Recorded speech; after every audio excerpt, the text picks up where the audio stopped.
Olá, alunos da Escola Antônio Burgos. Prazer enorme estar aqui com vocês novamente, né, alunos do terceiro ano do ensino médio, para que nós possamos dar continuidade a essa parte introdutória de soluções.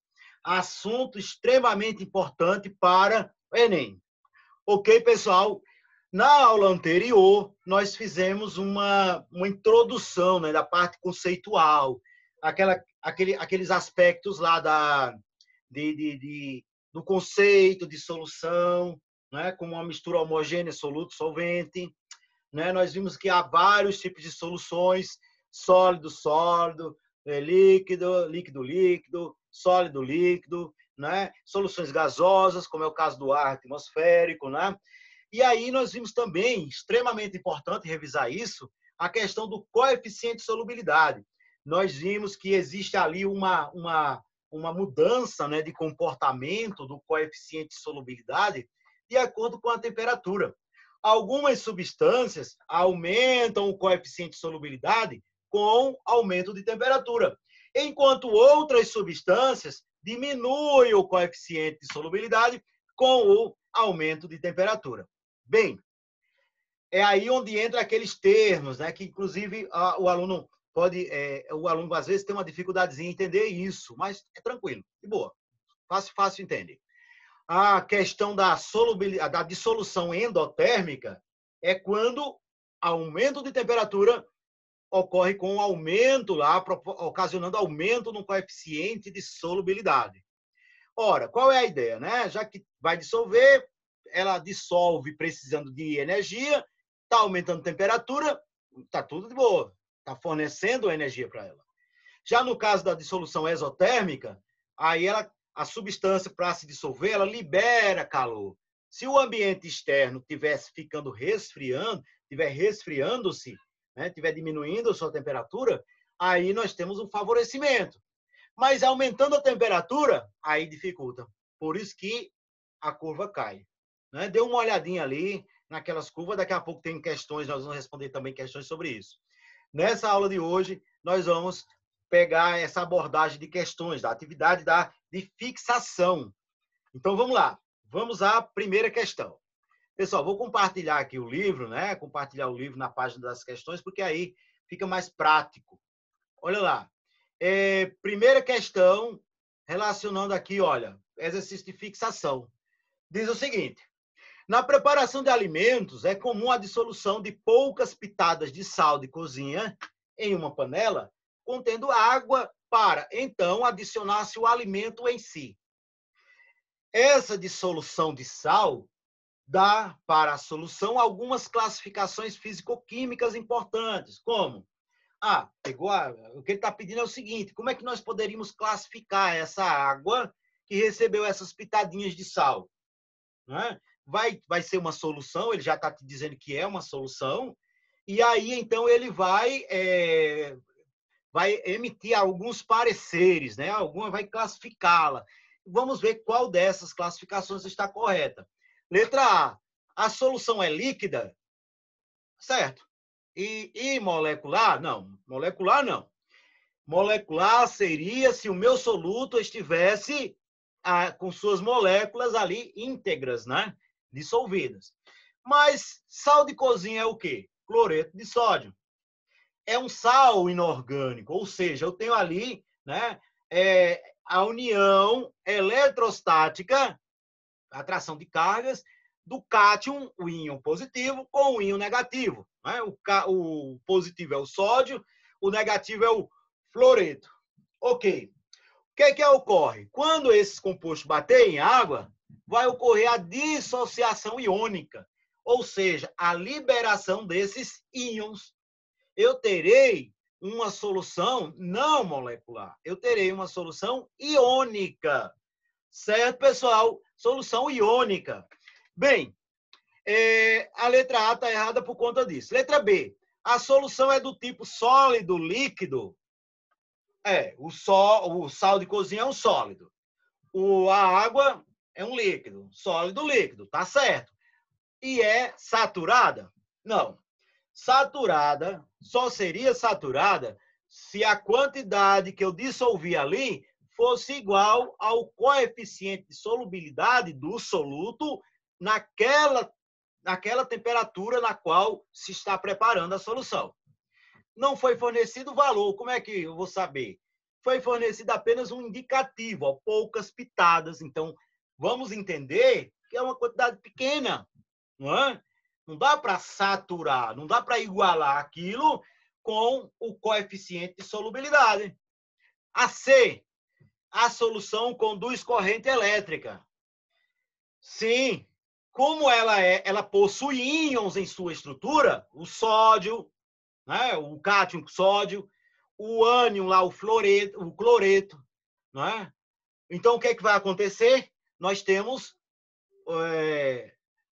aí uma possibilidade de condução de corrente elétrica, sim. Agora, e é diluída. Sim, por que é diluída? Porque eu coloquei umas pitadinhas, né? Umas pitadinhas, ou seja, uma quantidade pequena, né, de sal. Logo, está muito menor do que o coeficiente de solubilidade. Bem, pessoal, alternativa, primeira questão, letra C. Segunda questão diz o seguinte: a solução aquosa, né, a solução aquosa 1, que esteja saturada com permanganato de potássio, de coloração violeta característica, é usada para a preparação de compressas antissépticas para algumas feridas. Resolve-se adicionar água pura até dobrar o seu volume e logo a seguir adiciona-se mais permanganato de potássio, até que se forme um corpo de fundo no recipiente, obtendo-se a solução 2. Pessoal, nessa situação, quando ocorre formação de corpo de fundo, quer dizer que a solução ficou saturada, né? Foi colocando até atingir a quantidade máxima e depois o que coloca não se dissolve mais, vai direto para o fundo do recipiente. Então, eu tenho, de fato, a solução 1 é saturada, como já foi dito aqui, ó, no iniciozinho, e a solução 2, ela é saturada, né? E pode-se observar corpo de fundo. Ok, vamos ver as considerações. Em relação às soluções, ele vai fazer um comparativo, né, de permanganato de potássio preparadas. Sabe-se que, letra A concentração da solução 1 é o dobro da concentração da solução 2? Não.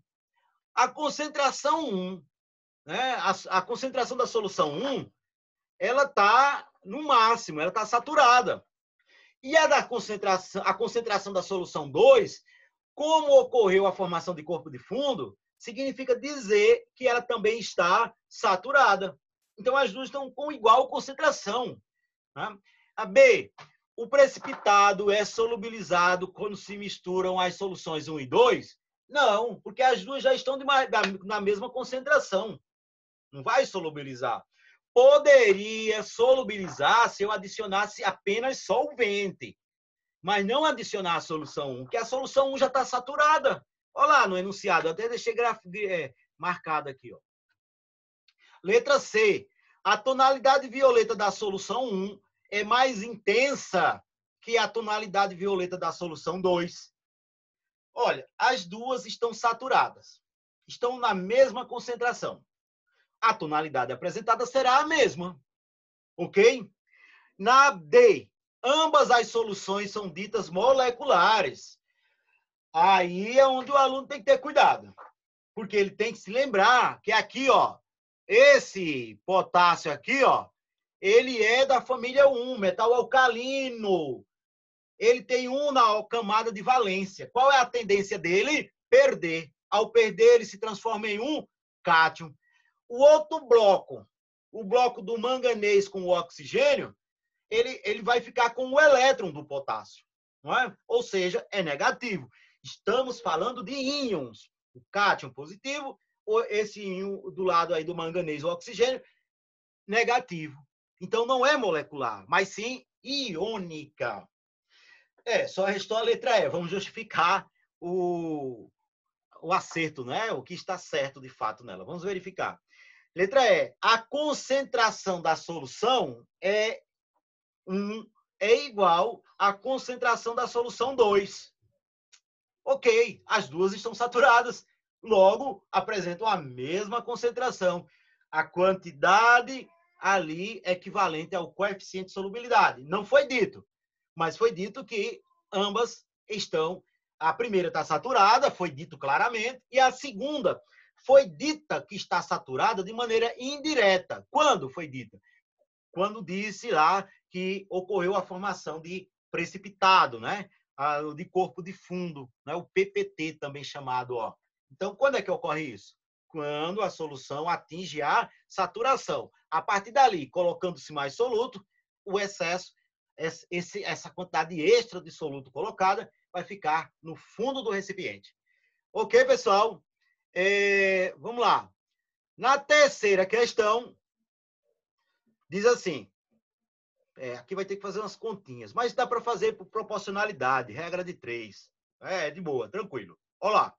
O sal de cromato de amônio, não é? Tá lá, é um agente oxidante, usado no famoso experimento do vulcão químico. Pessoal, aproveitar para revisar, né? Porque o aluno que consegue revisar bem, ter uma programação de revisão ali, ele consegue se dar bem nas provas lá do Enem. Qualquer vestibular, o segredo é revisar. Estudar, aprendeu, vai ter momentos de revisão aí pela frente. Senão ele esquece, porque vai ter um tempo enorme. Agente oxidante, revisar aí. Agente oxidante é aquele que faz com que um outro sofra oxidação. Ora, agente oxidante é aquele que faz com que o outro perca elétrons. Ora, se ele faz com que o outro perca elétrons, ele vai, na verdade, o quê? Ganhar. O agente oxidante ele está ganhando esses elétrons que forçou o outro a perder. Se ele está ganhando os elétrons, ele está sofrendo uma redução. Então, o agente oxidante ele sofre redução. Para ele sofrer redução, ou seja, para ele ganhar elétrons, ele tem que fazer com que o outro sofra a oxidação, a perda de elétrons. Por isso que ele é considerado o agente oxidante. Mas voltando para a questão, pessoal. Sua solubilidade sob temperatura de 30 é de 40 gramas para 100 gramas de água. Admitindo que a temperatura se mantenha constante em 30, a quantidade aproximada de sal necessária para preparar 500 gramas de solução Pessoal, cuidado. Esse termo 500 gramas aí não é de solvente. É de solvente mais soluto. É solução. Cuidado com esse raciocínio, tá? Porque assim, ó, vê a diferença no que eu estou falando. Se essas 500 gramas fosse de solvente, fosse de água, aí você faria o seguinte raciocínio. 100 dissolve 40 gramas. 500, multipliquei lá, né, de 100 para 500, multipliquei por 5. Aí eu vou multiplicar por 5 também o valor do 40. Vai ficar 40 vezes 5, 200, que daria a letra B. Mas ele está questionando, né, quanto de sal eu vou precisar para fazer uma solução, desculpa, uma solução contendo 500 gramas ali, né, no seu todo, solução, solvente mais soluto. Pessoal, vamos fazer aqui uma regrinha de 3. Deixa eu procurar um lápis aqui, só um momento. A regrinha de 3 montada, aí eu vou fechar aqui para ficar maior. Acho que vai ficar legal. A regrinha de 3 montada vai ser a seguinte, olha. Vai ser, eu preciso de 40 gramas para montar uma solução de 100 gramas de solvente mais 40 gramas de soluto, o que dá 140 gramas. Aqui, ó, solução. Aqui, soluto. Deixa eu ver se está dando para o pessoal. Tá, tranquilo. Bem, indo pela questão, a questão é bem clara, ó. Admitindo que a temperatura se mantenha constante, a quantidade aproximada de sal necessária para preparar 500 gramas de solução saturada é. Então, vamos lá. Se para preparar 150 gramas eu precisei de 40 gramas, para preparar uma solução contendo 500 gramas, eu vou precisar de X. Vamos fazer essa regrinha de 3 aqui, né? Então, 20, ó. X, 140x vai ser igual a 20, seguido lá dos 3 zeros. Né? Vou cortar aqui. X vai ser igual a... Pessoal, 2.000, né? 2.000 dividido por 14. Deixa eu pegar aqui para não cometer erros com vocês, né? Vamos lá, 2.000 dividido por 14, igual a... Eu cheguei ao valor de 142,8 gramas. Ou seja, a alternativa letra A. Alternativa da letra A. Ok, pessoal? Então, essa situação aí, né, fica claro que, como ele deixou bem claro lá que as 500 gramas era da solução, aí eu tenho que pensar o seguinte, olha, para compor a solução, usando 40 gramas de soluto, eu consigo dissolver 40 gramas em 100 gramas de água. Ou seja, eu vou fazer uma solução saturada usando 40 gramas em 100 gramas de solvente, que é a água. As duas quantidades juntas vão montar o valor total de 140 gramas. Ou seja, em 140 gramas de solução, eu tenho 40 gramas de soluto. Aí veio a pergunta. Ora, e numa solução de 500 gramas, para que ela seja saturada, precisarei de quanto, né, de soluto? Fazendo a regrinha de 3, 142 gramas. Alternativa letra A. Vamos compartilhar aqui novamente o livro. Cadê? Para voltar para nossas questões. Portanto, letra A. Ok, pessoal. Voltando. Quarta questão. A quarta questão fala a respeito do coeficiente de solubilidade, né? Tá aqui um gráfico, ó. Eu tenho aqui, olha, algumas descem com o aumento da temperatura, outras sobem. Essas que descem de solução exotérmica, essas que sobem, ó, de solução endotérmica. Aí vamos à questão. Com base no gráfico, é incorreto. Opa, incorreto, cuidado. Né? Essas incorretas, às vezes, a pessoa termina indo direto, viu uma correta, marcou, vai para outra. Calma, tem muita coisa assim. Né? A solubilidade do sulfato de sérvio diminui com o aumento da temperatura?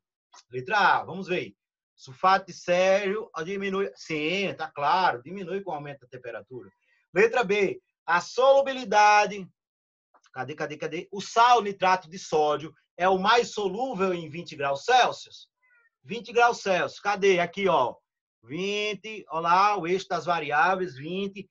Vamos subindo aqui. Ó, de fato, é o que apresenta maior valor de solubilidade. É quase, tá bem pertinho lá, ó. É quase 90 gramas para cada 100 gramas de água. A solubilidade é altíssima, muito grande, a 20 graus Celsius. Ok, vamos a outra. C. A massa de 80 gramas de nitrato de potássio satura, ou seja, é capaz de formar uma solução saturada em 200 gramas de água a 30 graus Celsius? Vamos verificar isso. Olha lá.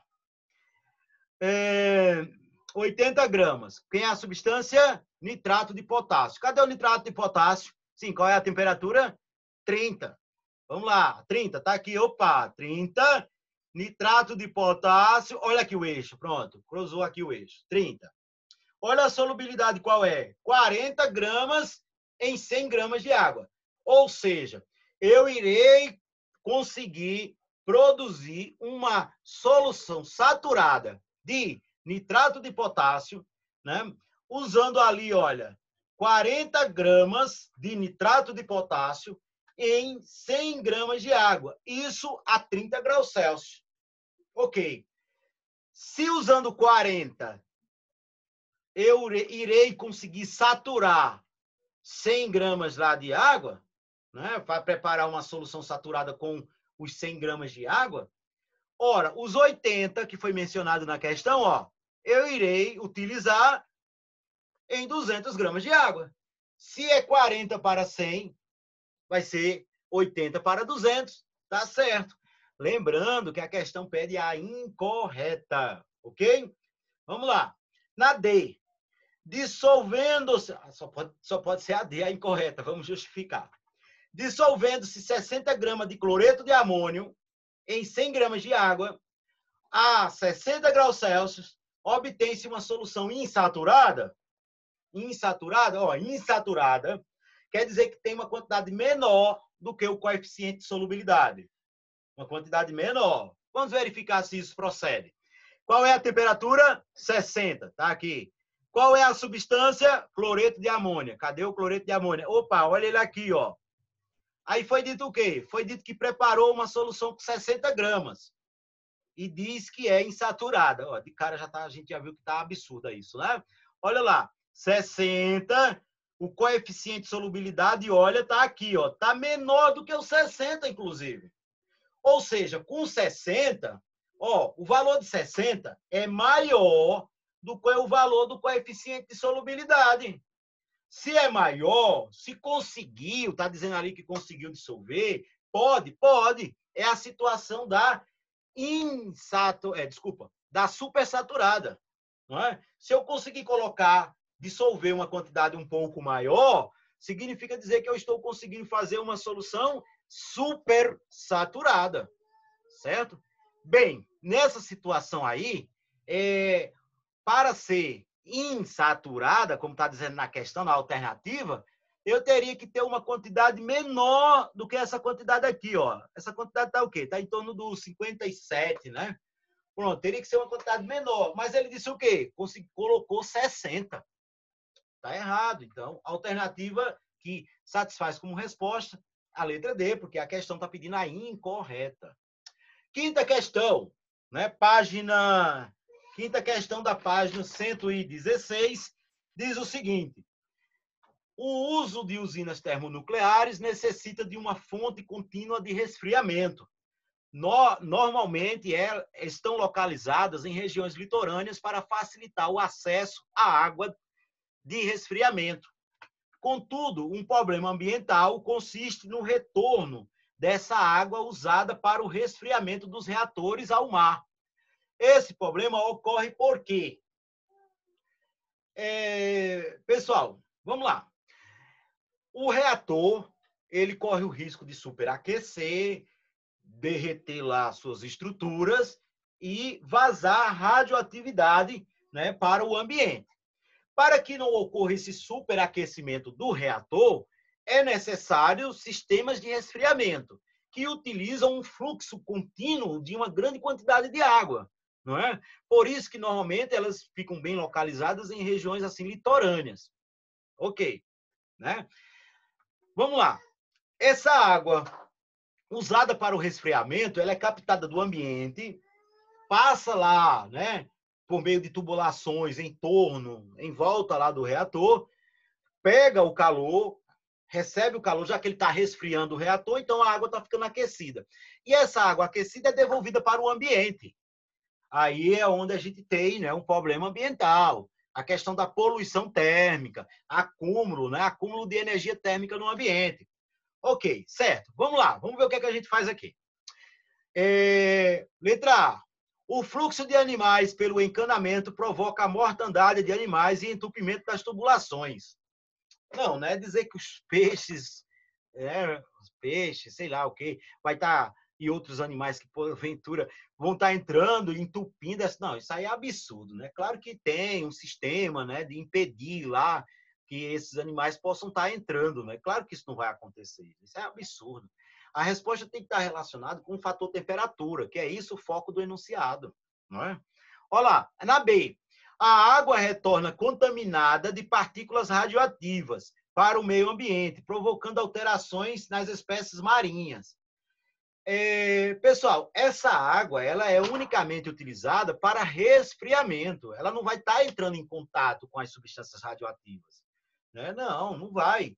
Agora, de fato, né, um dos grandes problemas das usinas nucleares é justamente essa possibilidade de contaminação do ambiente, né, por meio do chamado lixo radioativo. Durante o decaimento, né, durante aquele decaimento dos isótopos radioativos, é produzido novos elementos químicos que, porventura, são também radioativos. É o que se chama de lixo nuclear. E esse material precisa ser muito bem guardado, muito bem protegido, né? Para justamente não entrar em contato com o meio ambiente, porque aí seria, né, um estrago muito grande. Lembrando que esses materiais formados, eles podem ter períodos de meia-vida aí de décadas, né? Então, tem que ter cuidado. A letra C, a água retorna aquecida e reduz a solubilidade de oxigênio, causando a morte de peixes e outras espécies. Ok, né? A água vai voltar aquecida, certo? Ela volta aquecida. Aí, vamos lembrar o que ocorre com a solubilidade dos gases em líquido.